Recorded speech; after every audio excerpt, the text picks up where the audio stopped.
Olá pessoal, hoje nós estamos aqui para resolver a prova da EBSER Uberlândia HCUFO, que foi aplicada aí no último domingo, e nós vamos comentar as questões relacionadas ao SUS e nós vamos trabalhar agora a primeira prova, que é a parte médica, e eu vou resolver com vocês as 5 primeiras questões que vão abordar o tema do SUS. Então vou trazer aqui para vocês as questões que foram aí propostas pela VUNESP. Vamos lá.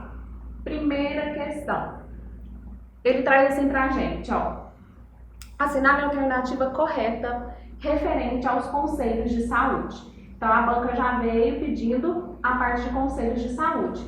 Conselhos de saúde, a gente lembra que nós encontramos as previsões tanto na 8.142, na legislação de 1990, quanto na resolução 453. Então vamos ver aqui o que a banca exigiu do candidato. Vamos lá? Questão letra A. Vai falar que conselhos de saúde são instâncias administrativas do Sistema Único de Saúde que têm como principal objetivo auxiliar o gestor de saúde, particularmente no tocante aos gastos financeiros, pessoal. Isso é conselho de saúde? Nada a ver. Vamos marcar aqui o que está incorreto? Ó. Quando ele fala que são instâncias administrativas, está falso, hora nenhuma, nem a lei, nem a resolução ela traz essa previsão. E muito menos vai falar na questão dos gastos, tocante aos gastos financeiros, particularmente. Não, também tem a parte de gestão financeira, mas não é só isso. Ele limitou muito e trouxe uma característica que não é dos conselhos. Letra B. Vai falar que conselhos de saúde são instâncias de controle social, cuja composição inclui entidades e movimentos representativos de usuários, verdadeiros, 50%, que é paritário, entidades sindicais de trabalhadores da esfera pública e da iniciativa privada e representação de governo. Então ele trouxe 50% de usuários, 25% de trabalhadores da esfera pública e da iniciativa privada e representação do governo. Pessoal, quem faltou aqui? Faltaram os prestadores de serviço, aqueles representantes de prestadores de serviço de rede privada ou instituições filantrópicas e sem fins lucrativos, né? Poderia ser. Então essa questão está falsa, a letra B está falsa. Vamos para a letra C. Ele vai falar que as entidades indígenas, movimento negro, entidades de defesa do consumidor, entidades ambientalistas e organizações religiosas, entre outros, podem participar dos conselhos de saúde como parte do segmento de órgãos, entidades e movimentos sociais. É isso que traz a terceira diretriz para a gente lá no 453. Ela vai dar um rol para a gente de vários movimentos de representações da sociedade que podem fazer parte do Conselho de Saúde. E aqui ele trouxe um rol exemplificativo que, inclusive, está lá na terceira diretriz da Resolução 453. Tá bom? Então, é essa que a VUNESP trouxe como verdadeira e nós confirmamos. Ele vai falar na letra D que nos conselhos de saúde a gente tem o quê? Os profissionais com cargo de direção ou de confiança na gestão do SUS podem participar dos conselhos de saúde por meio da indicação do gestor ou como representantes dos usuários de trabalhadores. Pelo contrário, né, pessoal? Não podem. Não podem. Fere o princípio da... Não podem, né, pessoal? Eles não podem participar. A 453, ela veda a participação dessas pessoas, né? Então, elas não podem participar. E letra E. É obrigatória a cada eleição dos segmentos de representações de usuários, trabalhadores e prestadores de serviços, ao seu critério, a renovação de, no mínimo, 30% de suas entidades representativas. A 453, pessoal, ela vai falar que não é obrigatória, ela aconselha-se que seja assim, mas ela não é obrigatória, o que torna a letra E errada. Então, por isso que nós não vamos marcar essa opção. Então, gabarito VUNESP, letra C, e a gente confirma ela mesma, né, pessoal? Ela mesma. Então, vamos agora para a segunda questão. Pessoal, então vamos passar para a questão número 2. Nessa questão número 2, o examinador do VUNESP, ele fez uma questão envolvendo sistemas de informação do SUS. em específico o Sistema de Informação sobre Mortalidade, o SIM. E ele afirma para a gente que tem como fonte de informação a declaração de óbito. E ele quer saber, nos casos de causas acidentais e ou violentas, ou seja, aquelas provocadas por homicídio, acidentes, suicídios, como que deve ser realizado o preenchimento dessa DO. E é uma questão objetiva, ela é clara, e ela já traz logo de cara na letra A a resposta da nossa questão, que foi confirmado pela banca, que é a letra A, que acontecendo óbitos acidentais e ou violentas, o preenchimento deve ser da DO. Quem deve realizar é o legista do Instituto Médico Legal, do ML, ou, se não existir o ML na localidade, deve ser o período designado para tal. Então, pessoal, esse é o fluxo do preenchimento para DO em causas acidentais ou violentas. Questão objetiva, clara. Essa informação a gente encontra dentro da página do Ministério da Saúde, dentro do link de Sistema de Informação, selecionando a parte de informações sobre mortalidade, Sistema de Informação sobre Mortalidade, a gente já acha essa questão aqui, tá? Então, ela não tem, é uma questão objetiva, não deixou margens, não deixou dúvida, a banca foi clara e cobrou aqui de cara, então, a letra A. Então, vamos para a questão número 3, pessoal, vamos ver aqui o que o examinador cobrou. Essa questão número 3 vai tratar sobre a Constituição Federal, porque a gente sabe que o SUS tem uma previsão dentro da Constituição, nos seus artigos 196 ao 200. Então, ele faz uma abordagem aqui do artigo 196, que é o artigo inaugural sobre a saúde, e traz um trechinho da Constituição para a gente analisar. Ele vai falar que a saúde é direito de todos, se é de todos, ó, e dever do Estado. O Estado vai garantir essa saúde através de políticas sociais e econômicas que visem a redução do risco de doença e de outros agravos e ao acesso universal e igualitário às ações e serviços para sua promoção, proteção e recuperação. Então, o primeiro artigo lá da Constituição que fala sobre saúde é o 196, ele trouxe aqui pra gente na questão. E ele vai falar, assinale a alternativa correta referente ao sentido deste artigo. Vamos avaliar. Letra A. Expressa uma concepção autoritária de saúde, já que determina ao Estado o dever de reduzir riscos e agravos, o que nem sempre pode ser cumprido, pelo contrário, é dever do Estado garantir essas questões trazidas pelo artigo 196. Então, não é uma concepção autoritária, né? E que nem sempre pode ser cumprido de forma alguma. É um trecho constitucional e ele deve ser cumprido em todos os âmbitos de assistência à saúde para o indivíduo ou para a coletividade. Pessoal, vamos para a letra B. Então, vamos ver o que o examinador cobrou da gente nessa letra B.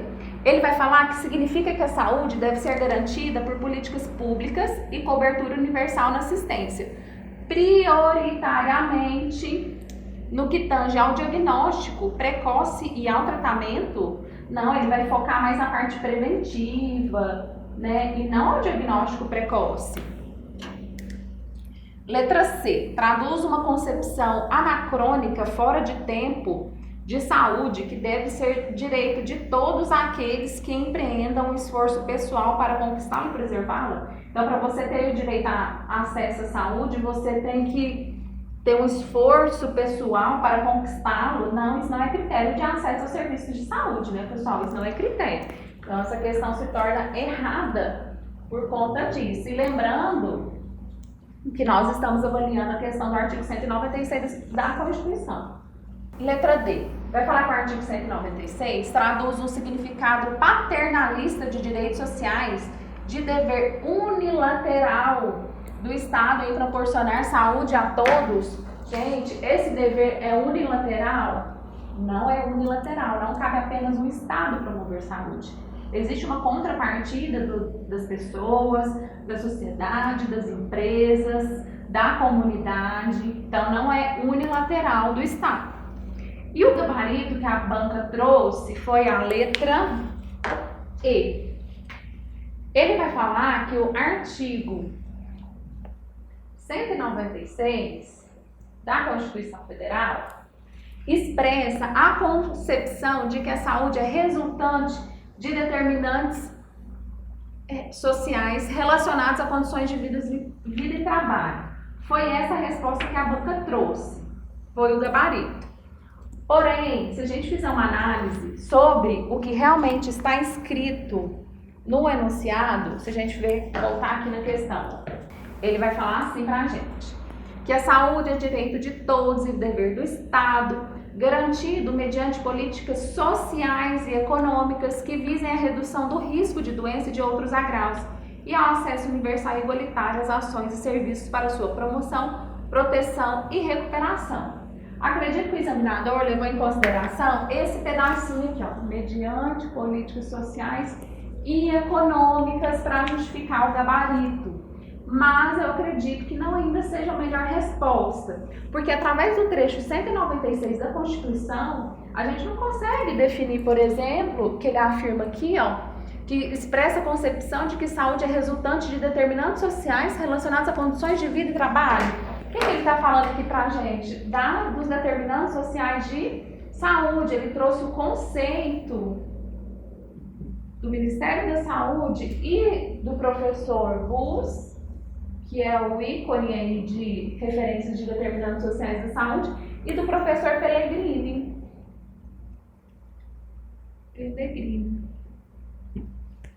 Então, pessoal, eu acredito que essa questão, na minha concepção, ela cabe recurso. Por quê? Não é através do artigo 196 que a gente chega a essa concepção. No artigo 196, ele inaugura o assunto de saúde dentro da Constituição Federal e fala, ó, a partir de agora, a saúde é direito de todos e dever do Estado.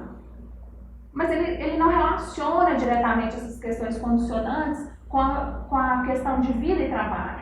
Isso a gente vai ver nos determinantes e condicionantes da saúde, lá no artigo 8080, na próprio estudo de determinantes sociais de saúde. Então aqui, pessoal, eu acredito que caberia um recurso no sentido de que essa resposta, e dentre os outros itens, não interpreta de forma abrangente, não trouxe de forma clara o sentido proposto no artigo 196, tá bom? Mas a princípio a banca então trouxe pra gente a resposta como letra E. E fica aí a sugestão para vocês, caso vocês queiram entrar com recurso, deixei aqui as referências para vocês, se quiserem fundamentar o recurso de vocês, tá bom? Então vamos para a próxima questão, pessoal, ó. Questão número 4, muito legal, ele trouxe uma abordagem da Lei 8080, de um subsistema, que é o da gestante, né, foi super legal. E a gente sabe que esse subsistema a gente encontra lá no 8080, na Lei 8080, Lei Orgânica do SUS, e vai ter previsão lá no artigo 19J, que foi uma alteração posterior à regulamentação da Lei 8080. Então ele vai trazer o seguinte pra gente, ó. Uma parturiente se recusa a ter um acompanhante durante o parto. Em relação a essa situação, assinale a alternativa correta, ou seja, a parturiente ela não quer ter acompanhante, ela não quer ter acompanhante no pré-parto, no momento do parto e no pós-parto imediato, ela não quer ter direito a acompanhante, ela não quer ficar com acompanhante. Então, na letra A, o examinador traz pra gente o quê? Que a parturiente não pode negar esse direito legal ao pai da criança, pelo menos durante o período pós-parto imediato. É errado, pessoal. Lá na Lei 8080 ele é claro. Ele diz que cabe à gestante o direito de escolha a seu critério de pelo menos um acompanhante durante o seu período de trabalho de parto, o período do parto em si e no pós-parto imediato, tá? Então essa resposta está errada.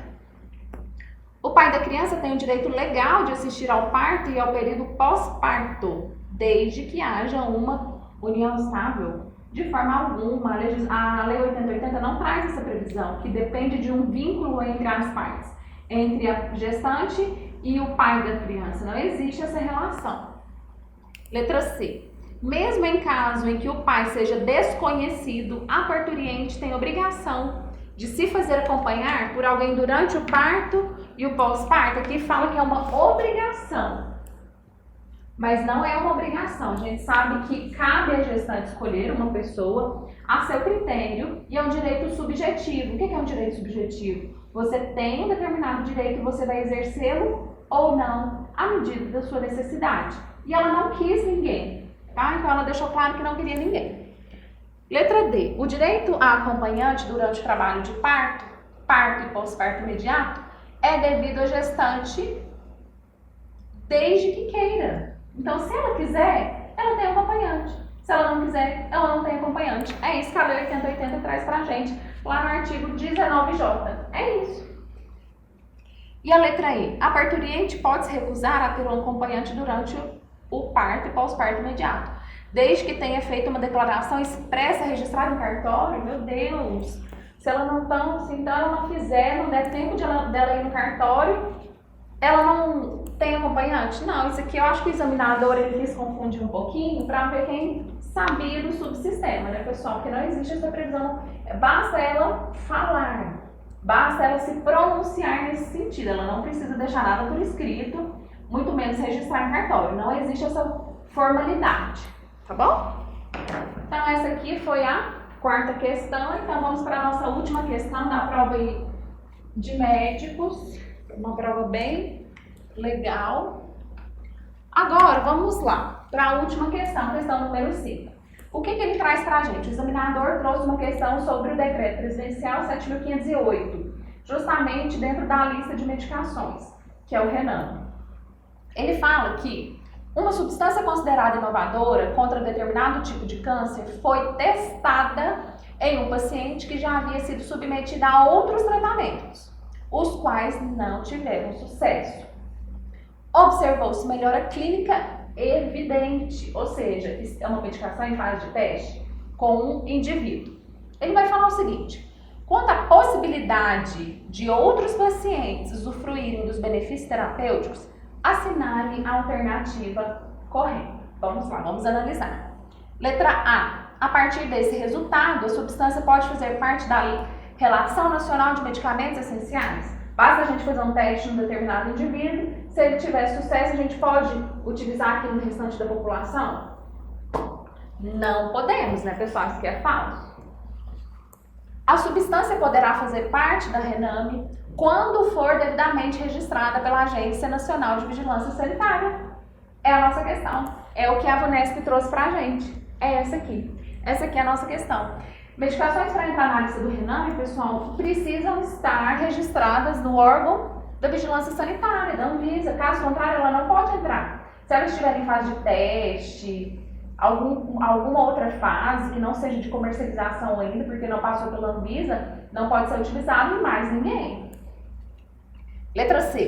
A substância poderá fazer parte da Rename? Não. Se houver determinação judicial nesse sentido? Não. Tá? Nem por ordem judicial não é utilizada. O decreto presidencial não traz essa previsão. O critério é ter registro na Anvisa. Letra D. Para ter acesso ao tratamento, qualquer paciente nas mesmas condições daquele citado no enunciado pode fazer solicitação à Secretaria de Saúde do município onde reside? Não, pessoal. Se a medicação ela não foi nem liberada ainda pela Anvisa, você não consegue ter acesso a ela, tá? Então é falsa. Então, essa questão aqui é falsa.